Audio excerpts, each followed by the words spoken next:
چلے اسی تنخواہ میں سے جب بندہ بڑے بیٹے کی شادی کر کے بہو بیاہ کے لے آئے تو پھر بھی کام چلتا ہے، اور جب اس بیٹے کو اللہ بچے عطا کر دے تو اسی گھر میں، اسی آنگن میں، اسی چھت کے نیچے کام چلتا ہے۔ تو پھر تو مان جانا کہ چلانے والا تو نہیں، چلانے والا کوئی اور ہے۔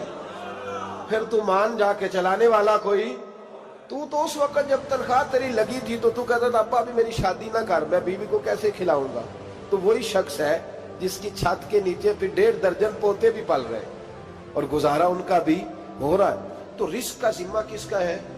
اللہ کا، اللہ کا ذمہ۔ اب ہمیں پتہ ہے پہلی بات تو پریشانی اس لیے اتار دینی چاہیے کہ ذمہ ہمارا ہے ہی نہیں۔ اب دوسری بات یہ کہ ذمہ داری کس کی ہے؟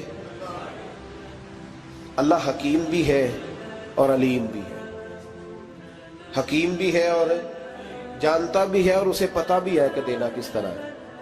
اب ہم پتہ کیا کہتے ہیں؟ کہتے ہیں وہ جو بندہ پجاروں میں بیٹھا ہے وہاں اسے نہیں بیٹھنا چاہیے تھا، اور میرا حق تھا۔ تجھے زیادہ پتا ہے کہ اللہ کو؟ بول کے بتانا کس کو پتہ زیادہ ہے؟ کیوں جی؟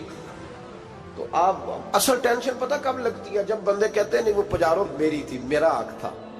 وہ جب گزرتی ہے نا پاس سے مہران کے تو مہران والا ٹینشن بڑی لیتا ہے، حالانکہ اللہ کو زیادہ پتا ہے کہ وہ حق۔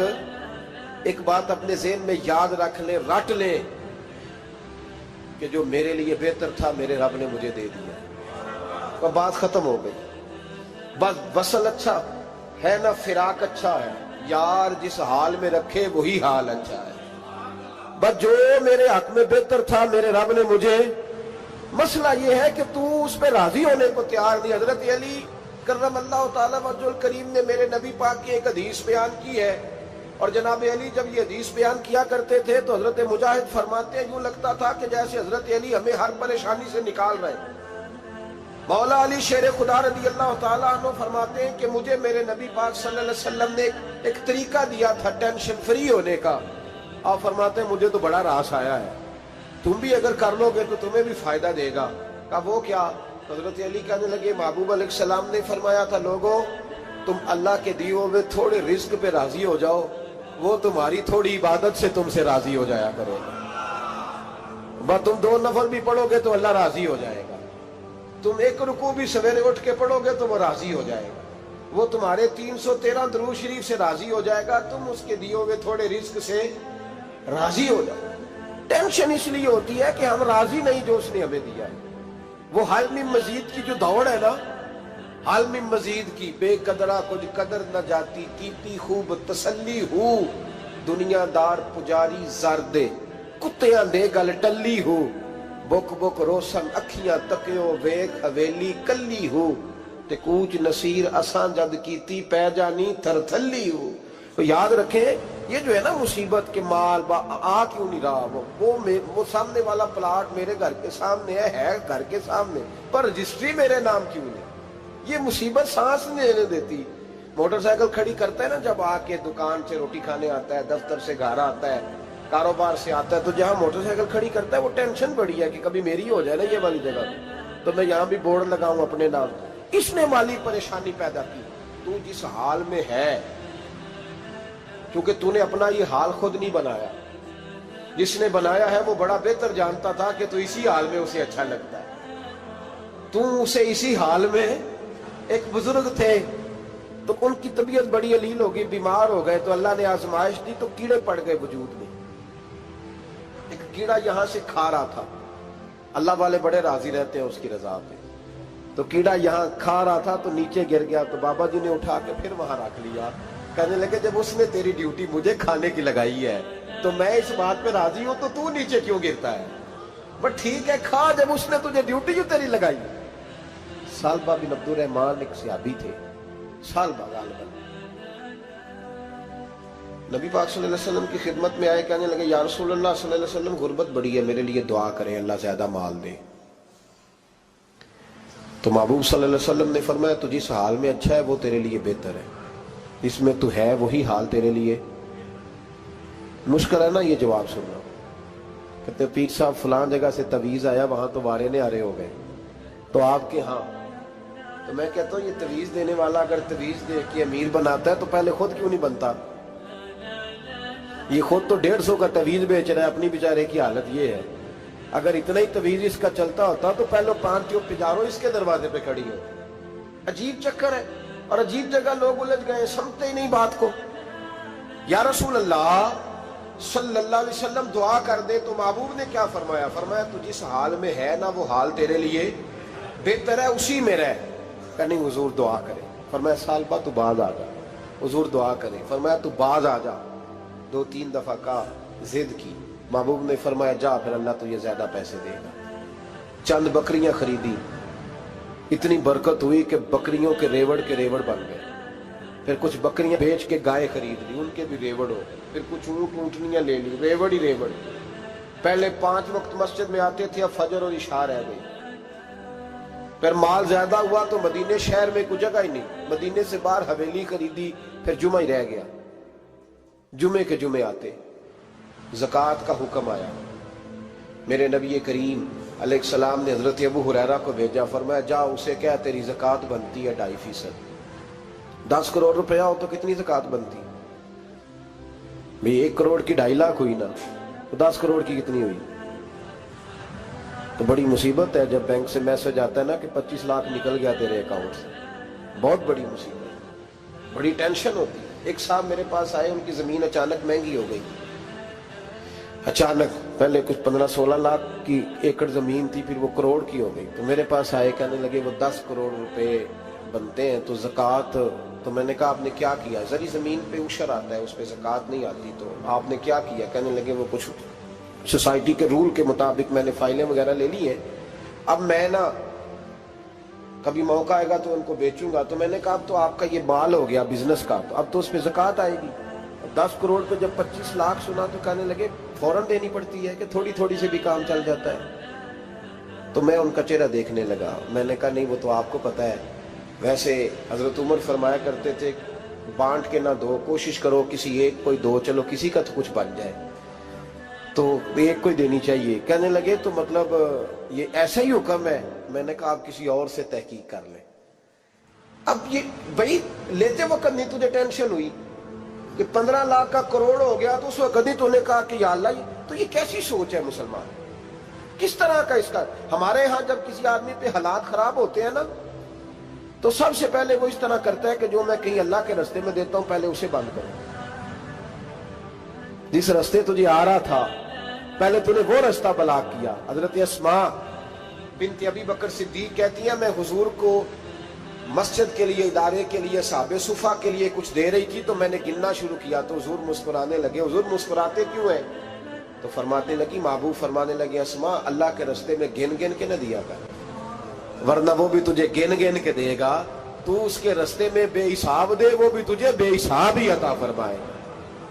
لیکن پہلے یہ والا پہلے دروازہ بند کرو، یہاں سے پیسے ختم ہو رہے ہیں، تو اس طرح کرنا بھائی۔ اس دفعہ سوٹ ذرا گرمیوں والے نہ خرید، لیکن جو تو اللہ کے رستے میں دے رہا ہے اسے دیتا رہے، لیکن ہم اپنا نقصان کرتے ہیں، زیادتی کرتے ہیں اپنے ساتھ۔ میں نے آپ کو پہلے بھی بتایا تھا پیار کی بولی ہے، پھر بولتا ہوں۔ ایک بڑے بڑے پیار والے دوست ہیں، ایک دفعہ مجھے کہنے لگے کہ آپ کئی دفعہ اعلان کرتے ہیں تو مجھے اچھا نہیں لگتا، اور آپ ادارہ بھی بہت زیادہ بننے والا ہے، بڑی چیزیں میں دیکھتا ہوں جو ہوں تو بڑا نظام اچھا ہو جائے، آپ دعا کریں اللہ مجھے پیسے دے تو میں بڑے سارے خرچ کروں گا اس کے رستے میں۔ تو میں نے کہا یا اللہ اسے 10 کروڑ دے، یہ 9.5 کروڑ تیرے رستے میں دے دے گا۔ تو چپ کر گیا، جس طرح آپ نہیں کر گئے سارے، چپ کر گیا وہ بھی۔ اس نے کہا جی نہیں جی انشاءاللہ کریں گے۔ تو میں کیا پلیا جی دعا پہ ہوں دیا، ابھی تو وہ آئیں گے تو تب دیکھی جائے گی، تو یہیں اڑ گیا ہے۔ یعنی 9.5 کروڑ اللہ کے رستے میں خرچ کرنے کی دعا پہ بھی آمین کوئی نہیں کہتا کہ چلو آمین ہی کہہ دیں۔ تو میں کہا تینوں تے 50 لاکھ بچتا سی پیا، لیکن تو اس سودے پہ تیار ہے۔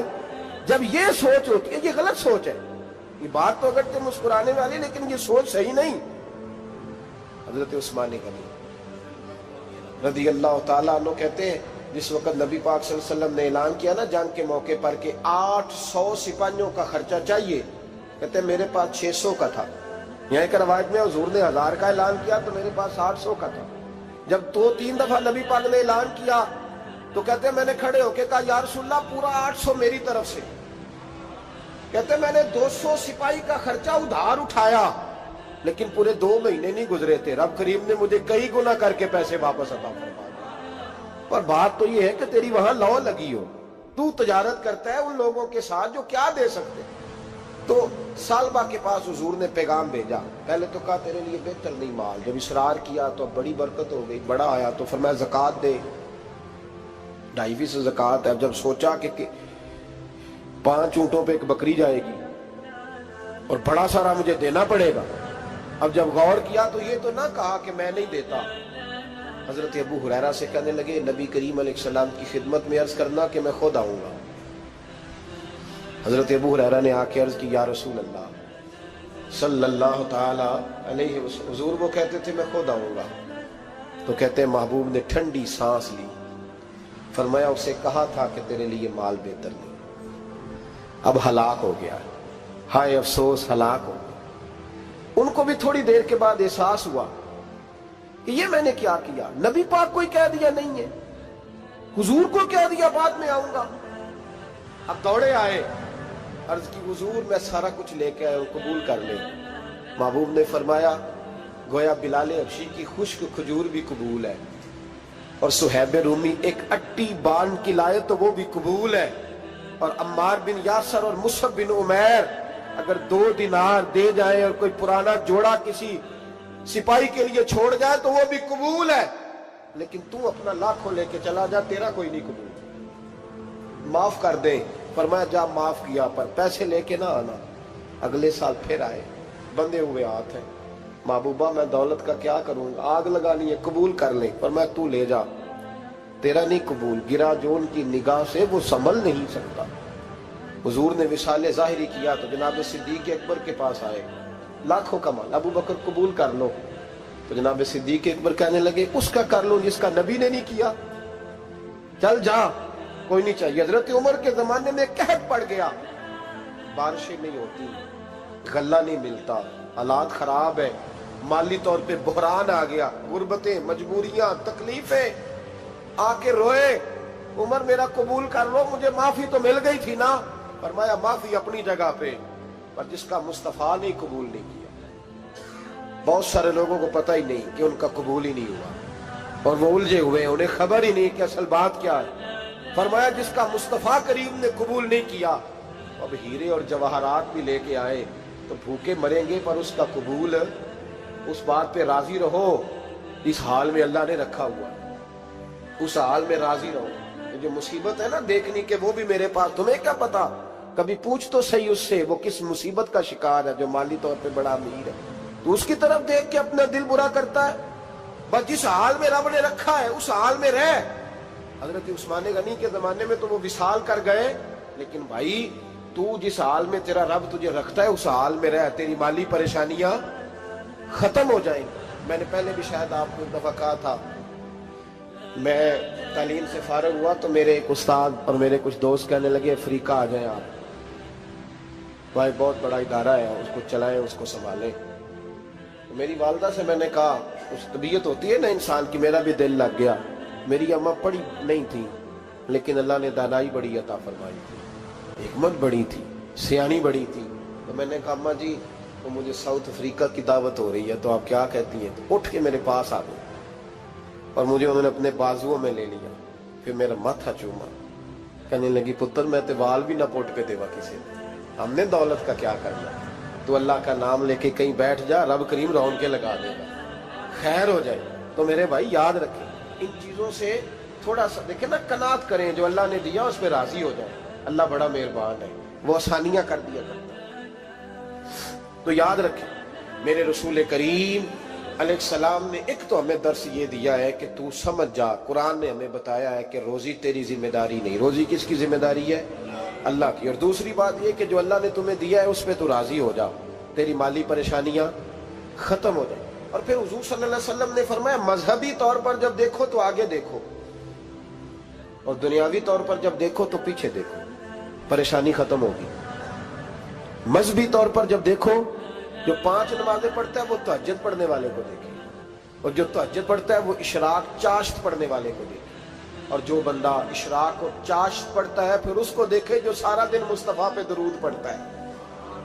اوپر اوپر دیکھے کہ میں نے اور نیک ہونا ہے اور نیک، اور جب مالی معاملہ ہے تو پھر نیچے دیکھ.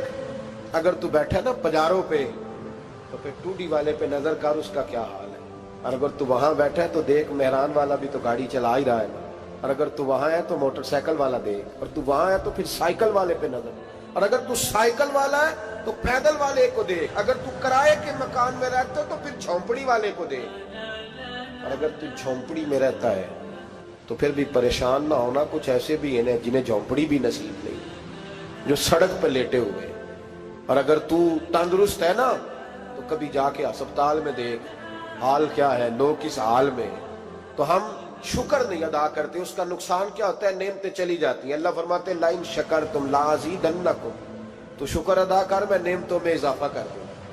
تو بھائی مالی پریشانی کا تیسرا سبب یہ ہے کہ ہم دیکھتے ہیں مالی طور پر اوپر، تو پھر ہمیں طبیعت بگڑتی ہے. اور پھر مالی پریشانیوں کے کچھ اور اسباب بھی ہیں. امام شافعی فرماتے ہیں جن گھروں میں لوگ فجر کی نماز کے وقت سوئے ہوتے ہیں ان گھروں میں رزق نہیں آتا. آپ فرماتے ہیں فجر کا وقت اللہ کے دینے کا وقت ہے، اس وقت اللہ بانٹتا ہے. حضور صلی اللہ علیہ وسلم کا فرمان ہے نا حدیث میں کہ تہجد کے وقت اللہ پہلے آسمان پہ نزول جلال فرماتا ہے جو اس کی شان کے لائق ہے تہجد کے وقت، اور وہ کہتا ہے مانگو میں تمہیں عطا کروں گا. لینے کی باری آئے تو بندہ سمیٹ سماٹ کے اندر گھس جائے. ہمارے ہاں یہ ہوتا ہے کہ عشاء کے بعد بچے بیٹھتے ہیں موبائل لے کے، تہجد کا وقت آتا ہے تو ان کی آنکھیں بند ہونی شروع ہوتی، تو لینے کے وقت تو سویا تھا، ذرا مسئلہ کیسے حل ہوگا؟ بھائی جب کوئی آدمی خیرات بانٹ رہا ہو تو جو پیالہ پیچھے کر لے اسے ملے گا؟ کہتے اس وقت آنا جب میں بانٹ رہا تھا، اب تو کدھر آ گیا ہے؟ مثال دے رہا ہوں. تو فجر کا وقت مانگنے کا ہے، تو ساری رات تو گزر گئی گیمیں کھیلتے ٹی وی دیکھتے، اور جو لینے کا وقت تھا تو سو گیا، تو کیسے آئے گا تیرے پاس؟ تو اٹھے سویرے بندوں سے مانگ کے دیکھ لیا، بڑی عزتیں خراب ہوئی. فجر کا وقت اٹھ کے جھولی پھیلائے. میرے رسول پاک علیہ السلام فرماتے ہیں، رب فرماتے ہیں جب بندے میرے آگے جھولی پھیلاتے ہیں مجھے شرم آتی ہے. کسے چومے یار گلاب تائیں، کسے جا کے کلی نو چومیا ہے، کسے چومیا یار دی چوکھٹ نو،